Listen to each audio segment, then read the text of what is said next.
Hi everyone. So today it's 9 p.m. again, and me and Ananya from Team Villette are back again today.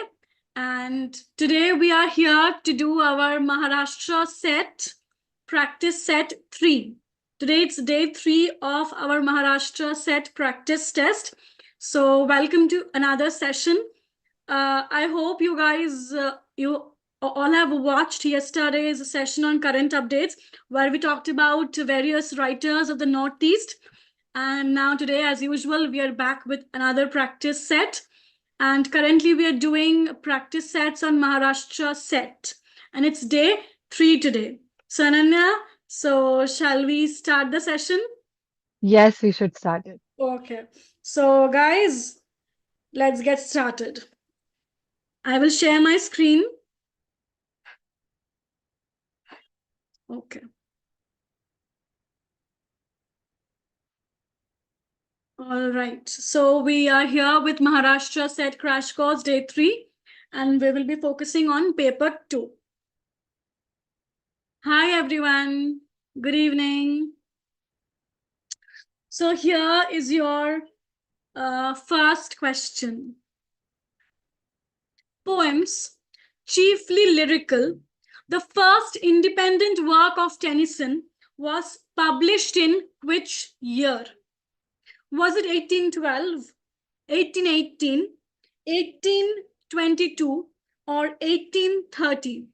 So as we know, Tennyson was one of the finest poets of the Victorian period, and his first independent poetry collection was Poems, chiefly lyrical, which contained poems like the Kraken. Remember? So guys, any guesses in which year this work was published? Okay, so they have started answering, and Anitesh is saying it is option 1830. Do you agree? Yes, that is the answer, right? Okay, let's check. Yes, it is indeed 1830, the year in which Tennyson's first independent poetry collection, that is Poems, chiefly lyrical, was published. Guys, Tennyson is a very important poet of the Victorian period who almost embodied the essence of the Victorian era. So please look up the other works of Tennyson as well. They can be very important for any set exam and any other competitive exam for that matter. So please do look up the other works of Tennyson as well.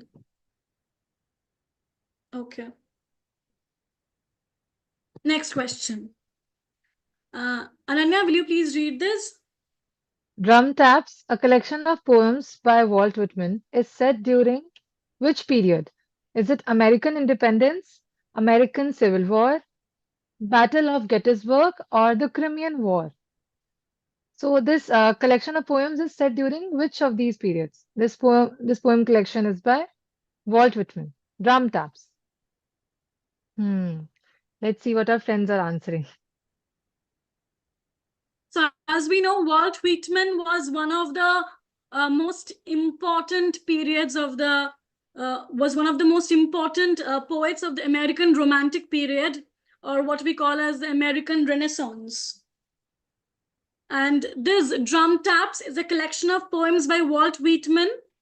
And you guys have to guess, this poetry collection is set against the backdrop of what?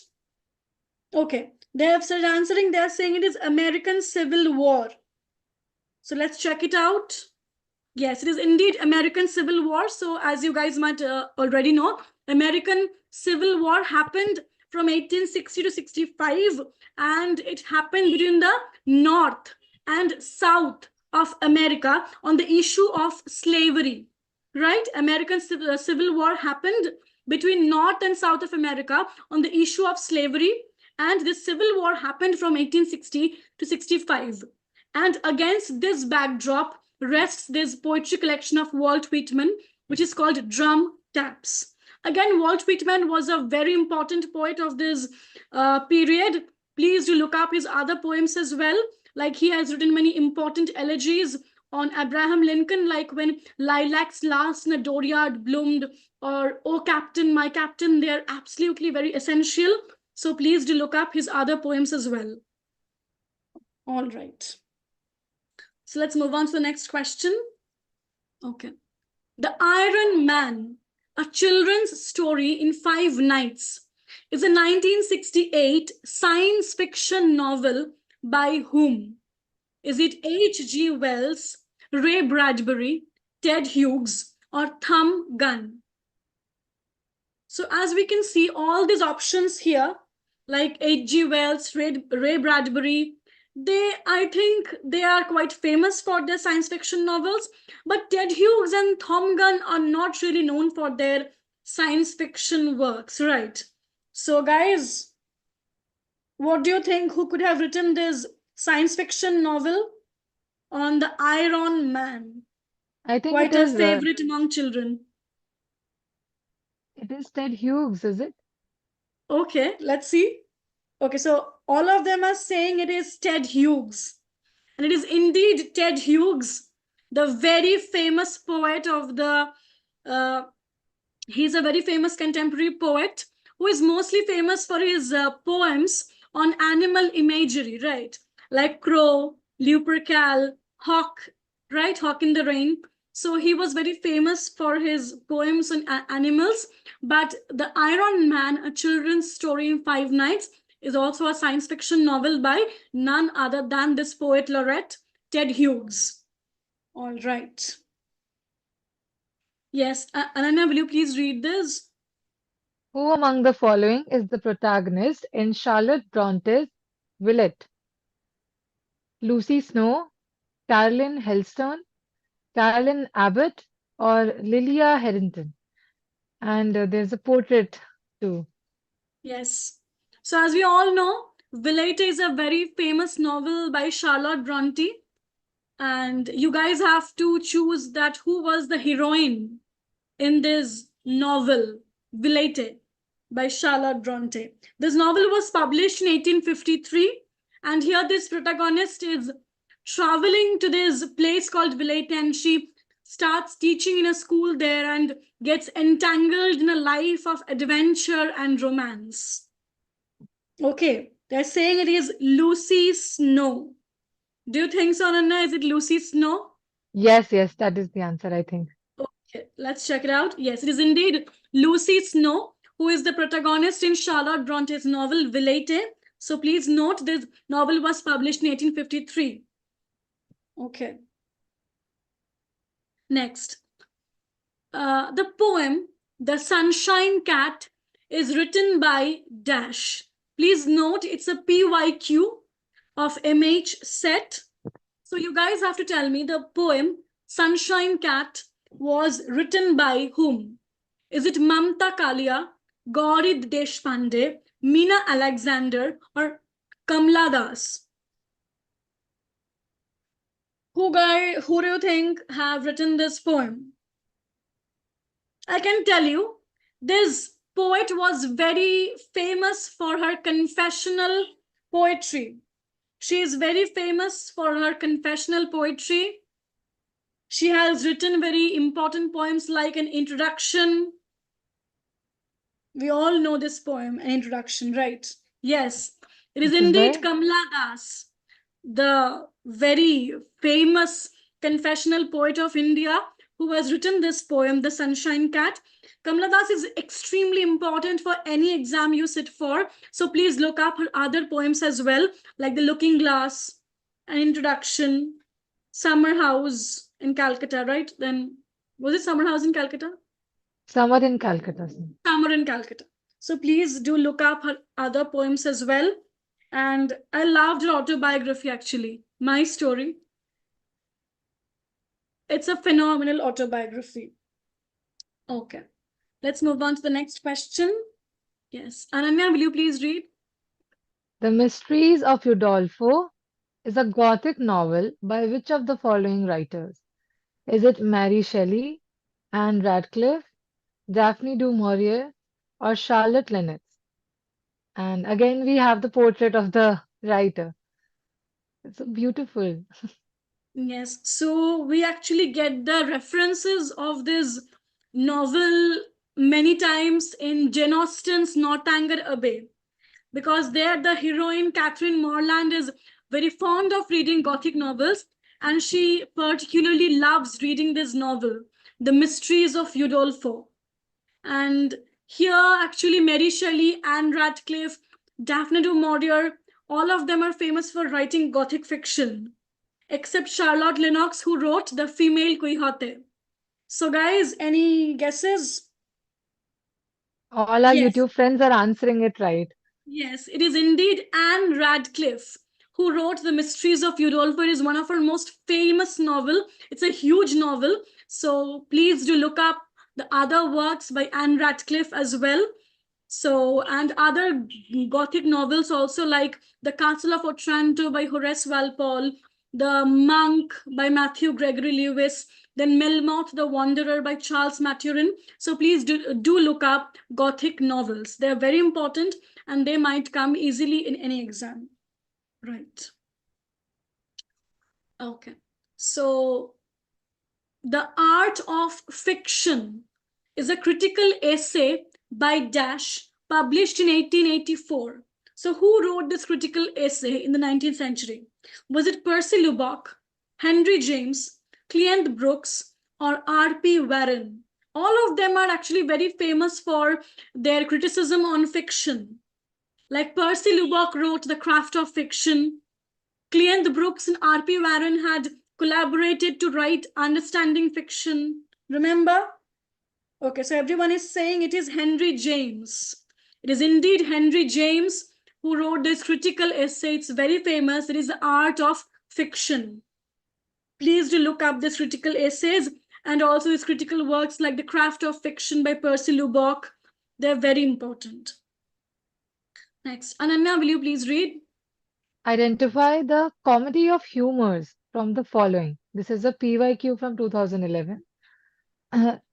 Is it The Alchemist, The Man of Mode, The Old Bachelor, or The Gentleman Dancing Master? You have to identify the comedy of humors from the following.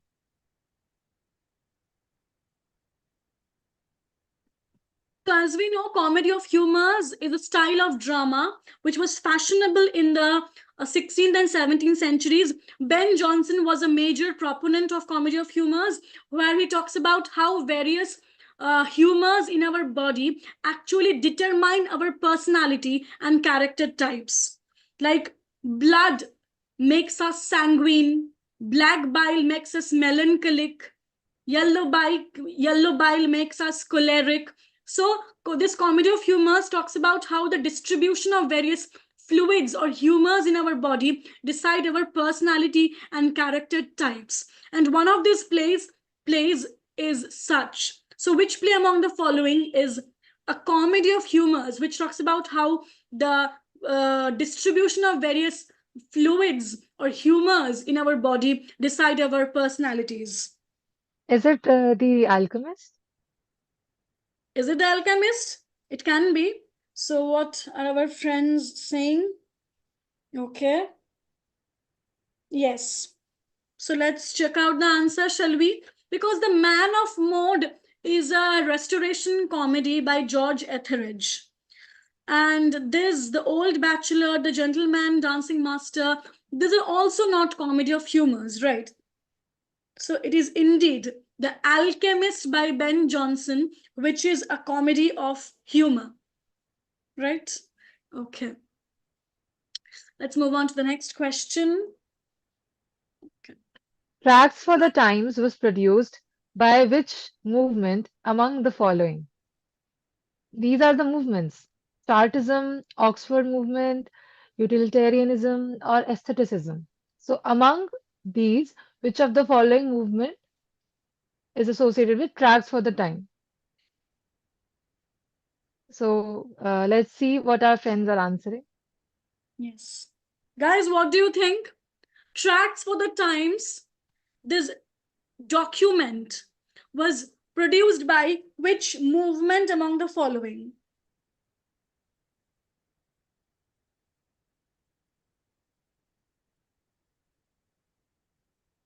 Yes, right. You Is it guys the are answering Oxford? correctly. Yes. Indeed, It was the Oxford movement of the 19th century, whose agenda was actually to reform the Catholic Church. Right, and this movement had produced tracts for the times, and it was collectively written by the various reformers of this movement, like John Keble, then Edward Pusey. Right? Yes, you guys are correct. Tracts for the Times was produced by Oxford movement of the 19th century, whose aim was to reform the Catholic Church. Correct. Okay, now we have a big question.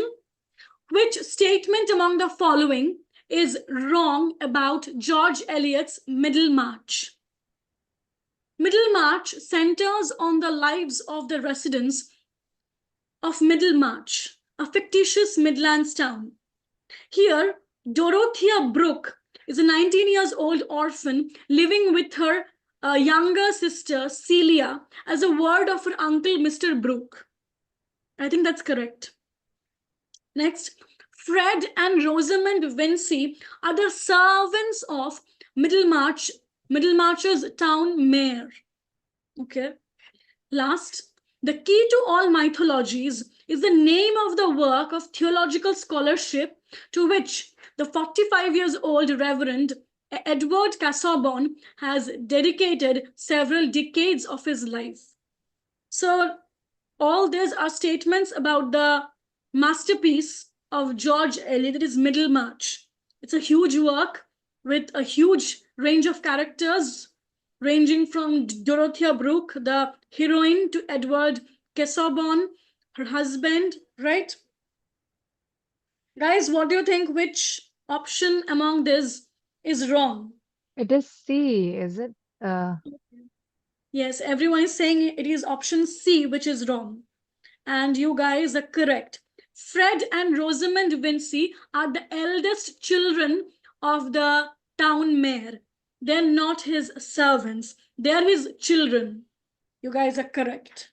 So guys, all the Victorian novels are actually very important. In fact, the 19th century was a turbulent period and very significant period for many things, many reform acts, many bills which passed.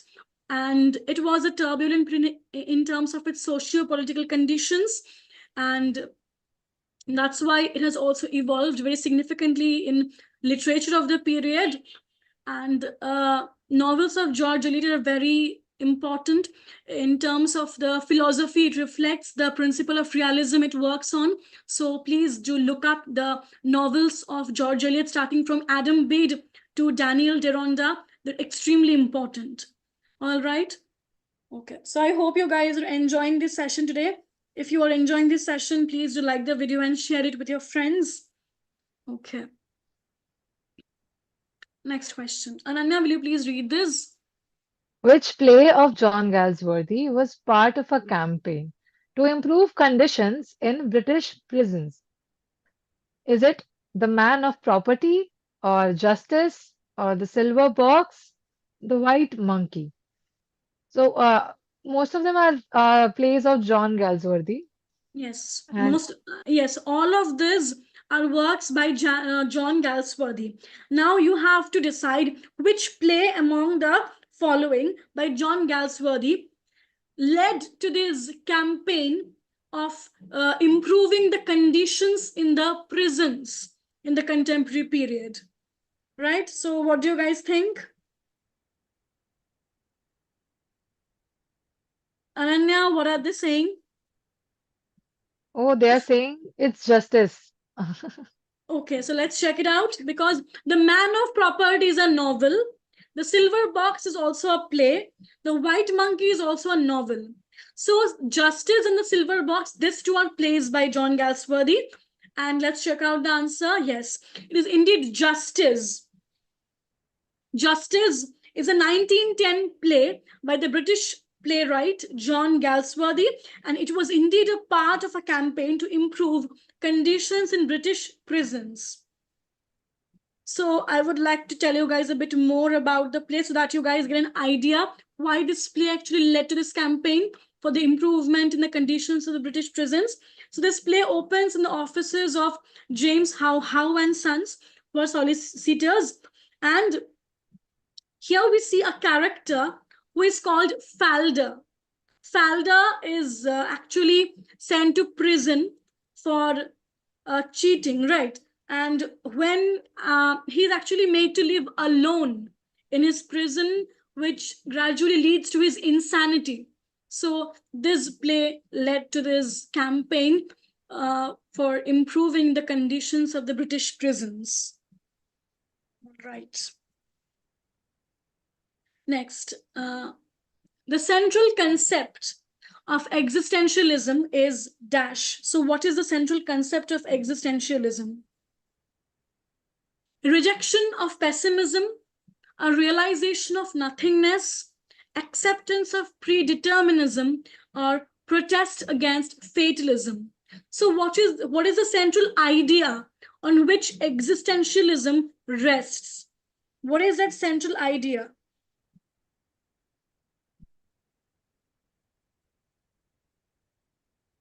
I think it is B, which is the central concept. Okay, let's see. Okay, they have started answering. They are saying it is option B, a realization of nothingness. Let's check it out. Yes, the central concept on which the philosophy of existentialism rests is indeed a realization of nothingness, where a person realizes that a man's life is futile. Remember who wrote Being and Nothingness? It's a masterpiece in existentialism. Any idea who wrote Being and Nothingness? Guys, any idea, Ananya? Sartre, right? Yes. Sartre was also an important existentialist philosopher. He wrote this great work, Being and Nothingness. So please do check out the important works by these existentialist philosophers like Sartre, Camus, right? So please do check out their works, right? And who wrote Being and Time? Heidegger. Yes, it was Heidegger. And Being and Nothingness is by Sartre. Correct. So guys, please do check out the works of these existentialist philosophers. Okay? Next. Ananya, will you please read? Which Irish author has frequently included the mythical figure of Cuchulainn in his works?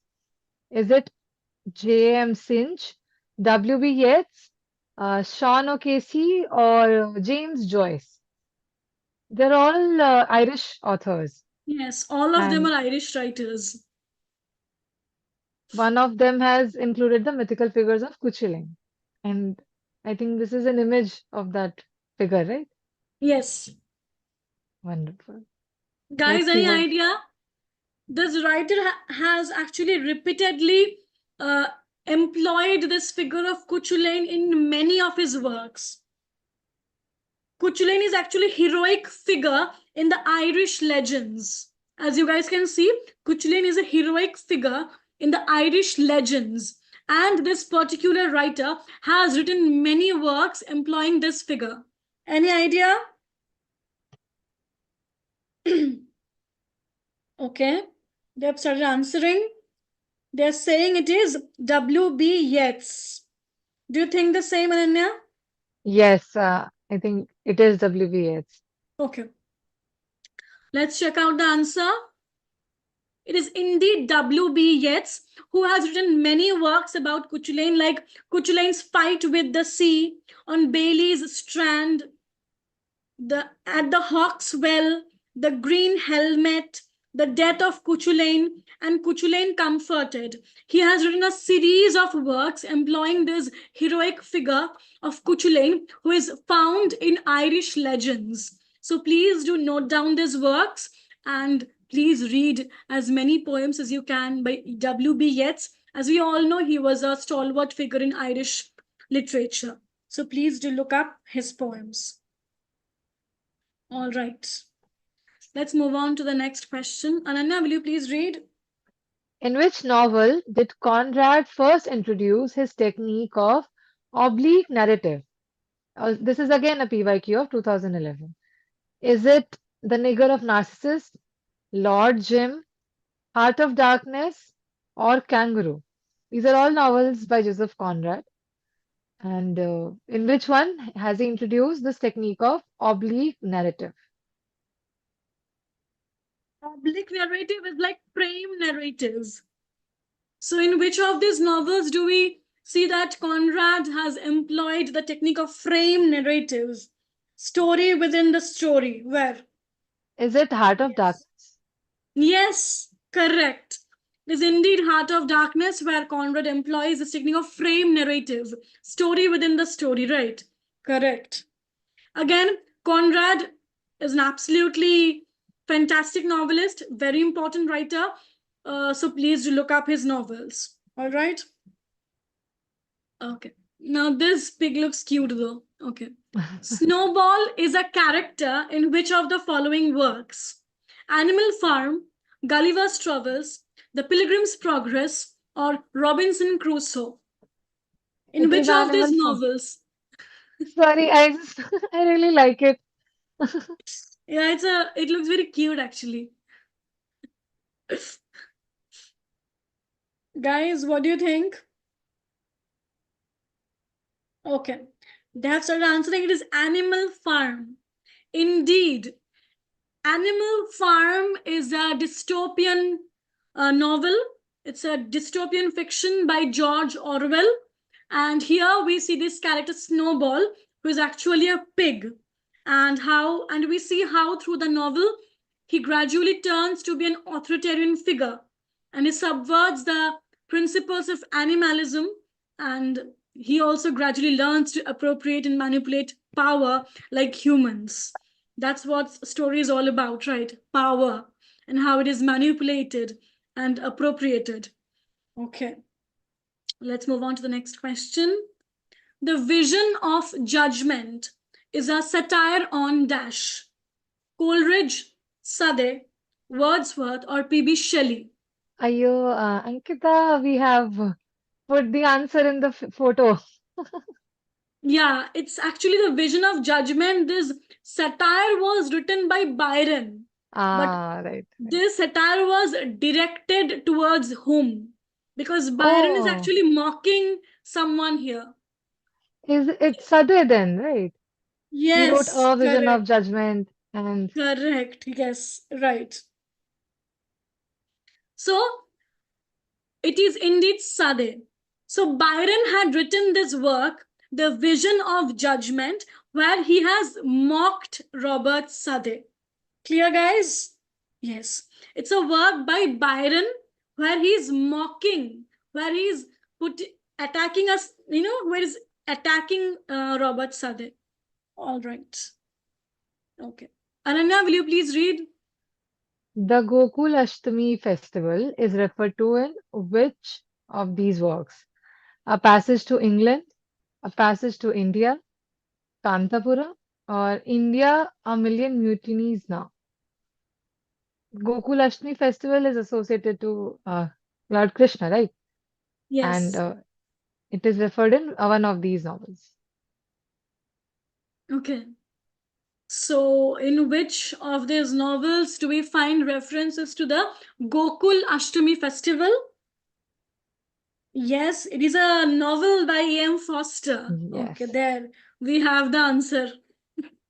Correct. It is indeed E.M. Forster's A Passage to India, where we find references of this Indian festival, that is Gokul Ashtami festival. Right. You guys are correct. Okay. Ananya, will you please read? The first line of Paradise Lost is dash of man's first disobedience and the fall, of man's prime disobedience and the fall, of man's initial disobedience and the fall, of man's last disobedience and the fall.